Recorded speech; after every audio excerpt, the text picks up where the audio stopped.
ನಮಸ್ಕಾರ ಎಲ್ಲರಿಗೂ. ಈ ಒಂದು ವಿಡಿಯೋದಲ್ಲಿ ಮೊರಾರ್ಜಿ ದೇಸಾಯಿ ವಸತಿ ಕಾಲೇಜಿಗೆ ಅಡ್ಮಿಷನ್ ಆನ್ಲೈನ್ ಅಪ್ಲಿಕೇಶನ್ ಯಾವ ರೀತಿ ಹಾಕೋದು ಅಂತ ತಿಳಿಸ್ಕೊಡ್ತಾ ಇದ್ದೀನಿ ಸ್ಟೆಪ್ ಬೈ ಸ್ಟೆಪ್ ಆಗಿ. ನೀವೇ ನಿಮ್ಮ ಒಂದು ಮೊಬೈಲಲ್ಲಿ ಅರ್ಜಿಯನ್ನು ಸಲ್ಲಿಸ್ಕೋಬೋದು. ಈ ಒಂದು ಕರ್ನಾಟಕ ವಸತಿ ಶಿಕ್ಷಣ ಸಂಘಗಳ ಸಂಸ್ಥೆ ವತಿಯಿಂದ ಈ ಒಂದು ಫಸ್ಟ್ PUCಗೆ ಅಡ್ಮಿಷನ್ಗೆ ಕಾಲ್ಫರ್ ಮಾಡಿದ್ದಾರೆ.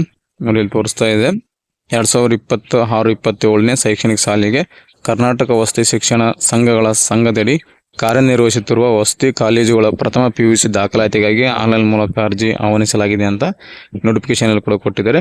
ಇದಕ್ಕೆ ಯಾವ ರೀತಿ ಒಂದು ಅರ್ಜಿಯನ್ನು ಸಲ್ಲಿಸೋ ಅಂತ ತಿಳಿಸ್ಕೊಡ್ತಾ ಇದ್ದೀನಿ. ಬನ್ನಿ ವಿಡಿಯೋನ ಸ್ಟಾರ್ಟ್ ಮಾಡೋಣ. ಮೊದಲಿಗೆ ಗೂಗಲ್ ಸರ್ಚಲ್ಲಿ ರೈಸ್ ಅಂತ ಟೈಪ್ ಮಾಡಿ, KRIES karnataka.go.in ಅಂತ ಸರ್ಚ್ ಮಾಡಿ. ಸರ್ಚ್ ಮಾಡಿದಾಗ ನಿಮಗೆ ಈ ರೀತಿಯಾಗಿ ಬರುತ್ತೆ. ಇದರಲ್ಲಿ ಮೊದಲನೇ ಒಂದು ಲಿಂಕ್ ಇದೆ ನೋಡಿ, ricekarnataka.go.in ಅಂತ. ಅದರ ಮೇಲೆ ಕ್ಲಿಕ್ ಮಾಡಿ. ಕ್ಲಿಕ್ ಮಾಡಿದಾಗ ಈ ರೀತಿಯಾಗಿ ಬರುತ್ತೆ. ಕೆಳಗಡೆ ಸ್ಕ್ರಾಲ್ ಡೌನ್ ಮಾಡಿದಾಗ ಸೇವೆಗಳು ಮತ್ತು ಯೋಜನೆ ಅಂತ ಇದೆ ನೋಡಿ, ಅದರ ಮೇಲೆ ಕ್ಲಿಕ್ ಮಾಡಿ. ಕ್ಲಿಕ್ ಮಾಡಿದಾಗ ನಿಮಗೆ ಈ ರೀತಿಯಾಗಿ ಬರುತ್ತೆ. 2026-27ನೇ ಶೈಕ್ಷಣಿಕ ಸಾಲಿನ ಅಂತ ಇದೆಲ್ಲ PUCಗೆ ಆನ್ಲೈನ್ ಅರ್ಜಿ ಅಂತ. ಇದರ ಮೇಲೆ ಕ್ಲಿಕ್ ಮಾಡಿ. ಕ್ಲಿಕ್ ಮಾಡಿದ ನಂತರ ಡೈರೆಕ್ಟ್ ನಿಮಗೆ ಈ ರೀತಿಯಾಗಿ ಓಪನ್ ಆಗುತ್ತೆ. ಮೊದಲಿಗೆ ಇಲ್ಲಿ SATS ನಂಬರ್ ಕೇಳುತ್ತೆ. ವಿದ್ಯಾರ್ಥಿ SLC ಪಾಸ್ ಆಗಿರುವಂಥ ವಿದ್ಯಾರ್ಥಿಗಳಿಗೆ ಮಾತ್ರ ಅರ್ಜಿ ಸಲ್ಲಿಸಕ್ಕೆ ಬರುತ್ತೆ. 2026ರಲ್ಲಿ SLC ಪಾಸ್ ಆಗಿರಬೇಕು ಅಂತ ವಿದ್ಯಾರ್ಥಿಗಳಿಗೆ ಮಾತ್ರ ಈ ಒಂದು ಮೊರಾರ್ಜಿ ದೇಸಾಯಿ ವಸತಿ ಕಾಲೇಜುಗಳಲ್ಲಿ ಅಡ್ಮಿಷನ್ ಪ್ರಾರಂಭ ಆಗಿದೆ. SATS ನಂಬರನ್ನು ಹಾಕಿದ ನಂತರ ನಿಮಗೆ ಗೆಟ್ SATS ಅಂತ ಹೊಡೆದ್ಬಿಟ್ರೆ ನಿಮಗೆ SLC ನಲ್ಲಿ ಡಾಟಾ ಏನಿದೆ ಎಲ್ಲನೂ ಕ್ಯಾಪ್ಚರ್ ಆಗಿ ನಿಮಗೆ ಇಲ್ಲಿ ಶೋ ಆಗುತ್ತೆ. ನಿಮಗೆ ಇವಾಗ ತೋರಿಸ್ತಾನೆ. SATS ನಂಬರ್ ಹಾಕಿದ ನಂತರ ನಿಮ್ಮ ಒಂದು ಹೆಸರು, ಡೇಟ್ ಆಫ್ ಬರ್ತ್ ನಿಮಗೆ ಇಲ್ಲಿ ಶೋ ಆಗುತ್ತೆ. ಶೋ ಆದ ನಂತರ ಎಲ್ಲಾನು ಕರೆಕ್ಟ್ ಇದೆ ಅಂತ ನೋಡಿಕೊಂಡು ಮತ್ತೆ ಇಲ್ಲಿ ಸಬ್ಮಿಟ್ ಅಂತ ಒಂದು ಆಪ್ಷನ್ ಕಾಣ್ತಾ ಇದೆ ನೋಡಿ, ಈ ಒಂದು ಸಬ್ಮಿಟ್ ಬಟನ್ ಮೇಲೆ ಕ್ಲಿಕ್ ಮಾಡ್ಕೊಳ್ಳಿ. ಮತ್ತೆ ನೆಕ್ಸ್ಟ್ ಸ್ಟೆಪ್ಗೆ ಹೋಗುತ್ತೆ. ಒಟ್ಟು ಇಲ್ಲಿ 3 ಸ್ಟೆಪ್ ಅನ್ನ ಕೊಟ್ಟಿದ್ದಾರೆ. ಈ 3 ಸ್ಟೆಪ್ ಅನ್ನು ನಾವು ಕಂಪ್ಲೀಟ್ ಅನ್ನ ಮಾಡಬೇಕು. ಇದರಲ್ಲಿ ಬರುವಂತ ಕಾಲೇಜ್ ಹೆಸರು ಮೊರಾರ್ಜಿ ದೇಸಾಯಿ ವಸತಿ ಕಾಲೇಜು, ಕಿತ್ತೂರು ರಾಣಿ ಚೆನ್ನಮ್ಮ ಕಾಲೇಜು, ಅಟಲ್ ಬಿಹಾರಿ ವಾಜಪೇಯಿ ಕಾಲೇಜುಗಳನ್ನ ಒಳಗೊಂಡಿರುತ್ತೆ. ಇಲ್ಲಿ ಆರ್ಟ್ಸ್, ಸೈನ್ಸ್ ಎರಡನ್ನು ಕೂಡ ನೀವು ಮಾಡಬಹುದು. ಮತ್ತು PCMB, PCMC ಕೂಡ ಮಾಡಬಹುದು ಕೊಟ್ಟಿದ್ದಾರೆ. ಇವಾಗ 1ನೇ ಸ್ಟೆಪ್ ಅನ್ನು ನಾವು ಕಂಪ್ಲೀಟ್ ಮಾಡೋಣ. ಅಭ್ಯರ್ಥಿಯ ವಿವರವನ್ನು ತುಂಬುತ್ತಾ ಹೋಗೋಣ. ಕೆಳಗಡೆ ಸ್ಕ್ರಾಲ್ ಡೌನ್ ಮಾಡಿ.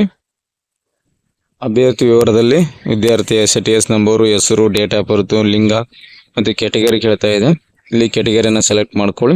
SC ST 2A 2B 3rd B ಯಾವುದಿದೆ ನಿಮ್ಮದು ಅದನ್ನು ಸೆಲೆಕ್ಟ್ ಮಾಡ್ಕೊಳ್ಳಿ. ಇಲ್ಲಿ ಆ್ಯನ್ಯುವಲ್ ಇನ್ಕಮ್ ಕೇಳ್ತಾ ಇದೆ, ವಾರ್ಷಿಕ ಆದಾಯ ನಿಮ್ದು ಎಷ್ಟಿದೆ, ಕ್ಯಾಸ್ಟ್ ಇನ್ಕಮ್ನಲ್ಲಿ ಎಷ್ಟಿದೆ ಅಷ್ಟು ನೋಡಿಕೊಂಡು ಇಲ್ಲಿ ಎಂಟ್ರನ್ನು ಮಾಡ್ಕೊಳ್ಳಿ. ಮಾಡ್ಕೊಂಡಂತ ಮತ್ತೆ ಕೆಳಗಡೆ ಸ್ಕ್ರಾಲ್ ಡೌನ್ ಮಾಡಿ. ಕೆಳಗಡೆ ಮತ್ತೆ ಇಲ್ಲಿ ತಂದೆ ತಾಯಿ ಹೆಸರು ಆಟೋಮೆಟಿಕ್ ಆಗಿ ಬಂದಿದೆ. ತಾಯಿ ಹೆಸರು, ತಂದೆ ಹೆಸರು ಆಟೋಮೆಟಿಕ್ ಆಗಿ ನಿಮಗೆ ಕ್ಯಾಪ್ಚರ್ ಆಗಿದೆ ಡಾಟಾ. ನಂತರ ಮೊಬೈಲ್ ನಂಬರ್ ಕೇಳುತ್ತೆ, ಮೊಬೈಲ್ ನಂಬರ್ ಹಾಕೊಳ್ಳಿ. ಇಮೇಲ್ ID ಕೇಳುತ್ತೆ, ಇಲ್ಲಿ ಇಮೇಲ್ ID ಹಾಕೊಳ್ಳಿ ಚಾಲ್ತಿ ಇರುವಂಥದ್ದು. ಮತ್ತು ಸ್ವಂತ ಜಿಲ್ಲೆ ಕೇಳುತ್ತೆ, ಇಲ್ಲಿ ಸ್ವಂತ ಜಿಲ್ಲೆಯನ್ನು ಆಯ್ಕೆ ಮಾಡ್ಕೊಳ್ಳಿ. ನಿಮ್ದು ಯಾವ ಜಿಲ್ಲೆ ಇದೆ ಆ ಜಿಲ್ಲೆ ಆಯ್ಕೆ ಮಾಡ್ಕೊಳ್ಳಿ. ಮಾಡ್ಕೊಂಡು ಸ್ವಂತ ತಾಲೂಕನ್ನು ಕೇಳುತ್ತೆ, ತಾಲೂಕನ್ನು ಕೂಡ ಸೆಲೆಕ್ಟ್ ಮಾಡ್ಕೊಳ್ಳಿ. ಮಾಡಿಕೊಂಡು ಕೆಳಗಡೆ ಸ್ಕ್ರಾಲ್ ಡೌನ್ ಮಾಡಿ. ಇಲ್ಲಿ ಅದಾದ ನಂತರ ನಿಮಗೆ ಇಲ್ಲಿ ವ್ಯಾಸಂಗ ಮಾಡಿದ ಶಾಲೆ ವಿವರ ಅಂತ ಕೇಳ್ತಾ ಇದೆ. ಇಲ್ಲಿ ನಿಮಗೆ SLC ರಿಜಿಸ್ಟ್ರೇಷನ್ ನಂಬರ್ನ ಹಾಕಬೇಕು. ಹಾಕಿದ ನಂತರ ಶಾಲೆ ವಿಧ ಅಂತ ಕೇಳುತ್ತೆ, ಶಾಲೆ ವಿಧೆಯನ್ನು ಕೂಡ ಸೆಲೆಕ್ಟ್ ಮಾಡ್ಕೊಳ್ಳಿ. ಮಾಡ್ಕೊಂಡ ನಂತರ ಇಲ್ಲಿ ನಿಮಗೆ ಆಟೋಮೆಟಿಕ್ ಆಗಿ ಶಾಲೆ ಹೆಸರು ತೋರಿಸ್ತಾ ಇದೆ ನೋಡಿ. ರಿಜಿಸ್ಟ್ರೇಷನ್ ಹಾಕೋಕೆ ಮುಂಚೆ ನಿಮಗೆ ಶಾಲೆ ಹೆಸರು ತೋರಿಸ್ತಾ ಇದೆ. ಅದಾದ ನಂತರ ಮತ್ತೆ ಕೆಳಗಡೆ ಸ್ಕ್ರಾಲ್ ಡೌನ್ ಮಾಡಿ. ಇಲ್ಲಿ ನಿಮಗೆ ಕೆಳಗಡೆ ರಿಜಿಸ್ಟರ್ ಆ್ಯಂಡ್ ಕಂಟಿನ್ಯೂ ಅಂತಿದೆ. ರಿಜಿಸ್ಟರ್ ಆ್ಯಂಡ್ ಕಂಟಿನ್ಯೂ ಮೇಲೆ ಕ್ಲಿಕ್ ಮಾಡ್ಕೊಳ್ಳಿ. ಕ್ಲಿಕ್ ಮಾಡ್ಕೊಂಡಾಗ ನಿಮ್ಗೆ ರಿಜಿಸ್ಟ್ರೇಷನ್ ಸಕ್ಸಸ್ಫುಲ್ ಅಂತ ಬರುತ್ತೆ ನೋಡಿ. ಮೇಲ್ಗಡೆ ಬಂದಿದೆ ಅಪ್ಲಿಕೇಶನ್ ರಿಜಿಸ್ಟ್ರೇಷನ್ ಸಕ್ಸಸ್ಫುಲ್ ಅಂತ ಬಂದಿದೆ. ಈ ರೀತಿಯಾಗಿ ಬರಬೇಕು ನಿಮಗೆ. ಇವಾಗ ಮತ್ತೆ ಕೆಳಗಡೆ ನಾವು ಸ್ಕ್ರೋಲ್ ಡೌನ್ ಮಾಡ್ಕೊಳ್ಳಿ. 2ನೇ ಸ್ಟೆಪ್ಗೆ ಹೋಗ್ಬೇಕು. 1ನೇ ಸ್ಟೆಪ್ ಅನ್ನಾಗ ನಾವು ಕಂಪ್ಲೀಟ್ ಮಾಡಿದ್ವಿ ನೋಡಿ. ಸ್ಟೆಪ್ 1 ಕಂಪ್ಲೀಟ್ ಆಗಿದೆ. ಇವಾಗ ನಾವು 2ನೇ ಸ್ಟೆಪ್ಗೆ ಹೋಗ್ಬೇಕು. ಇವಾಗ ಕೆಳಗಡೆ ಸ್ಕ್ರೋಲ್ ಡೌನ್ ಮಾಡ್ಕೊಳ್ಳಿ. ಅಥವಾ ನಾವು ಡೈರೆಕ್ಟ್ ಆಗಿ ನೀವು 2ನೇ ಸ್ಟೆಪ್ ಮೇಲೆ ಕ್ಲಿಕ್ ಮಾಡ್ಕೊಂಡ್ರೆ ನಿಮಗೆ ಈ ರೀತಿಯಾಗಿ ಬರುತ್ತೆ. 2ನೇ ಸ್ಟೆಪ್ ಇವಾಗ ಬಂದಿದೆ ನೋಡಿ. 2ನೇ ಸ್ಟೆಪ್ಪಲ್ಲಿ ವಿಶೇಷ ವರ್ಗದ ವಿವರ ಅಂತ ಕೇಳ್ತಾರೆ, ಸ್ಪೆಷಲ್ ಕ್ಯಾಟಗರಿ ಡೀಟೇಲ್ಸು. ಇಲ್ಲಿ ಅಲೆಮಾರಿ, ಅರೆ ಅಲೆಮಾರಿ, ಸೂಕ್ಷ್ಮ, ಅತಿ ಸೂಕ್ಷ್ಮ ಸಮುದಾಯದವರು, ಬಾಲಕಾರ್ಮಿಕರು, ದೇವದಾಸಿ ಮಕ್ಕಳು, ಅಂಗವಿಕಲ ಅಭ್ಯರ್ಥಿ, ವಿದೂರ ಮಕ್ಕಳು, ಸರ್ಕಾರಿ ಯೋಜನಾ ನಿರಸತ ಮಕ್ಕಳು, ಆಶ್ರಮ ಶಾಲಾ ಮಕ್ಕಳು, ಸೈನಿಕ ಮಕ್ಕಳು ಅಂತ ಹಲವಾರು ಕೊಟ್ಟಿದ್ದಾರೆ ಇಲ್ಲಿ. ಸೊ ಇದು ನಿಮಗೆ ಅನ್ವಯಿಸಿದಲ್ಲಿ ಮಾತ್ರ ಈ ರೀತಿಯಾಗಿ ನೀವು ಟಿಕ್ ಅನ್ನ ಮಾಡ್ಕೋಬೇಕಾಗುತ್ತೆ. ಯಾವುದು ಕೂಡ ನಿಮಗೆ ಅನ್ವಯಿಸಿಲ್ಲ ಅಂದ್ರೆ ಯಾವುದು ಕೂಡ ನೀವು ಟಿಕ್ ಅನ್ನ ಮಾಡ್ಕೋಬಾರ್ದು, ಇದನ್ನ ಹಾಗೆ ಖಾಲಿ ಬಿಡಬೇಕು. ಸೊ ಅನ್ವಯಿಸಿದಲ್ಲಿ ಮಾತ್ರ ಇದನ್ನ ನೀವು ಆಯ್ಕೆಯನ್ನ ಮಾಡ್ಕೊಳ್ಳಿ, ಇಲ್ಲಾಂದ್ರೆ ಅದನ್ನ ಖಾಲಿ ಹಾಗೆ ಬಿಡಿ. ಕೆಳಗಡೆ ಸ್ಕ್ರಾಲ್ ಡೌನ್ ಮಾಡ್ಕೊಳ್ಳಿ. ಕೆಳಗಡೆ ಸ್ಕ್ರಾಲ್ ಡೌನ್ ಮಾಡ್ಕೊಂಡಾಗ ನಿಮಗೆ ಇಲ್ಲಿ ಜಾತಿ ಪ್ರಮಾಣಪತ್ರ ವಿವರ ಅಂತ ಕೇಳ್ತಾ ಇದೆ. ಕ್ಯಾಸ್ಟ್ ಇನ್ಕಮ್ ಸರ್ಟಿಫಿಕೇಟ್ ಕೇಳ್ತಾ ಇದೆ. ಇಲ್ಲಿ ನಿಮ್ಮ ಒಂದು ಜಾತಿ ಪ್ರಮಾಣಪತ್ರದ ಆಡಿ ಸಂಖ್ಯೆನ ಹಾಕಬೇಕು. ಹಾಕಿ ಸೇವ್ ಆಡಿ ನಂಬರ್ ಅಂತ ಕೊಡಬೇಕು. ಅದು ಕೊಟ್ಟ ನಂತರ ನಿಮಗೆ ಆಡಿ ಸಂಖ್ಯೆ ಸೇವ್ ಆಗುತ್ತೆ. ಅದೇ ರೀತಿಯಾಗಿ ಆದಾಯ ಪ್ರಮಾಣಪತ್ರ ಆಡಿ ಸಂಖ್ಯೆನ ಇಲ್ಲಿ ಹಾಕಬೇಕು. ಅದನ್ನು ಕೂಡ ಇಲ್ಲಿ ಸೇವ್ ಅಂತ ಕೊಡಬೇಕು. ಸೇವ್ ಅಂತ ಕೊಟ್ಟಾಗ ಇನ್ಕಮ್ ಸರ್ಟಿಫಿಕೇಟ್ ಆಡಿ ಸರ್ಟಿಫಿಕೇಟ್ ಅದು ಕೂಡ ಸೇವ್ ಆಗುತ್ತೆ. ಸೇವ್ ಆದ ನಂತರ ಮತ್ತೆ ನಿಮಗೆ ಕೆಳಗಡೆ ಸ್ಕ್ರಾಲ್ ಡೌನ್ ಮಾಡಿ 10ನೇ ತರಗತಿಯಲ್ಲಿ ಗಳಿಸಿದ ಅಂಕ ಅಂತ ಕೊಟ್ಟಿದ್ದಾರೆ. ಇದು ಆಟೋಮೆಟಿಕ್ ಆಗಿ ಬರಬೇಕು. ಕೆಲವು ಸಲ ಆಟೋಮೆಟಿಕ್ ಆಗಿ ಡಾಟಾ ಕ್ಯಾಪ್ಚರ್ ಆಗೋದಿಲ್ಲ. ಕ್ಯಾಪ್ಚರ್ ಆಗಿಲ್ಲ ಅಂದರೆ ನಿಮಗೆ ರಿಜಿಸ್ಟ್ರೇಷನ್ ನಂಬರ್ ಹಾಕಿದಾಗ ಆಟೋಮೆಟಿಕ್ ಬರಬೇಕು. ಇಲ್ಲಿ ಬಂದಿಲ್ಲ ಅಂದರೆ ಇಲ್ಲಿ ನಿಮಗೆ ಮ್ಯಾನ್ಯಲ್ ಆಗಿ ಸೆಲೆಕ್ಷನನ್ನು ಮಾಡ್ಕೋಬೇಕು. ನೋಡಿ ಇಲ್ಲಿ ಮ್ಯಾನ್ಯಲ್ ಆಗಿ ನೀವು ಸೆಲೆಕ್ಷನ್ ಮಾಡ್ಕೊಳ್ಳಿ. KSCA ಬೋರ್ಡು ಅಂತ ತೇರ್ಗಡೆ ಆದ ವರ್ಷ 2026 25-26 ಸಾಲು. ಪ್ರಥಮ ಭಾಷೆ ಕನ್ನಡಕ್ಕೆ ಎಷ್ಟು ತೊಗೊಂಡಿದ್ದೀರಾ ನೋಡಿ. ಕನ್ನಡ ಪೇಪರ್ ಎಷ್ಟು ತೊಗೊಂಡಿದ್ದೀರಾ. ದ್ವಿತೀಯ ಭಾಷೆ, ತೃತೀಯ ಭಾಷೆ, ಗಣಿತ, ಈ ರೀತಿಯಾಗಿ ಸಬ್ಜೆಕ್ಟ್ನಲ್ಲಿ ಏನೇನು ಮಾರ್ಕ್ಸ್ ತೊಗೊಂಡಿದ್ದೀರಾ ಎಲ್ಲನೂ ಇಲ್ಲಿ ಸಬ್ಜೆಕ್ಟಲ್ಲಿ ಹಾಕಬೇಕು. ಹಾಕಿದ ನಂತರ ಇಲ್ಲಿ ಒಂದು ಸಬ್ಮಿಟ್ ಬಟನ್ ಕಾಣ್ತಾ ಇದೆ ನೋಡಿ. ಈ ಒಂದು ಸಬ್ಮಿಟ್ ಬಟನ್ ಮೇಲೆ ಕ್ಲಿಕ್ ಮಾಡ್ಕೊಳ್ಳಿ. ಇದು 2ನೇ ಸ್ಟೆಪ್ ಕಂಪ್ಲೀಟ್ ಆಗಿ ಸೇವ್ ಆಗುತ್ತೆ. ಮತ್ತು ನೆಕ್ಸ್ಟ್ ಸ್ಟೆಪ್ಗೆ ಹೋಗುತ್ತೆ. ನೆಕ್ಸ್ಟ್ ಸ್ಟೆಪ್ ಬಂದು ಲಾಸ್ಟ್ ಸ್ಟೆಪ್ಪು ಡಿಕ್ಲರೇಷನ್ ಅಂತ ಬರುತ್ತೆ. ಆ ಡಿಕ್ಲರೇಷನ್ ಏನಿಲ್ಲ ಟಿಕ್ ಮಾಡ್ಕೊಂಡು ಸಬ್ಮಿಟ್ ಅಪ್ಲಿಕೇಶನ್ ಸಬ್ಮಿಟ್ ಆಗುತ್ತೆ.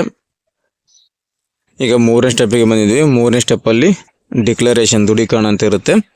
ಈ ಒಂದು ದೃಢೀಕರಣದಲ್ಲಿ ನಿಮ್ಮ ಒಂದು ಹೆಸರು, SATS ನಂಬರು, ಜಾತಿ ಪ್ರಮಾಣಪತ್ರ, ನಿಮ್ಮ ಒಂದು ತಂದೆ ಹೆಸರು ಎಲ್ಲ ಏನು ಫಿಲ್ ಮಾಡಿರ್ತದಲ್ಲ ನಿಮಗೆ ಶೋ ಆಗುತ್ತೆ. ಶೋ ಆದ ನಂತರ ಡಿಕ್ಲರೇಷನ್ ಕೊಡೋದಿರುತ್ತೆ. ಕೆಳಗಡೆ ಸ್ಕ್ರೋಲ್ ಡೌನ್ ಮಾಡಿ.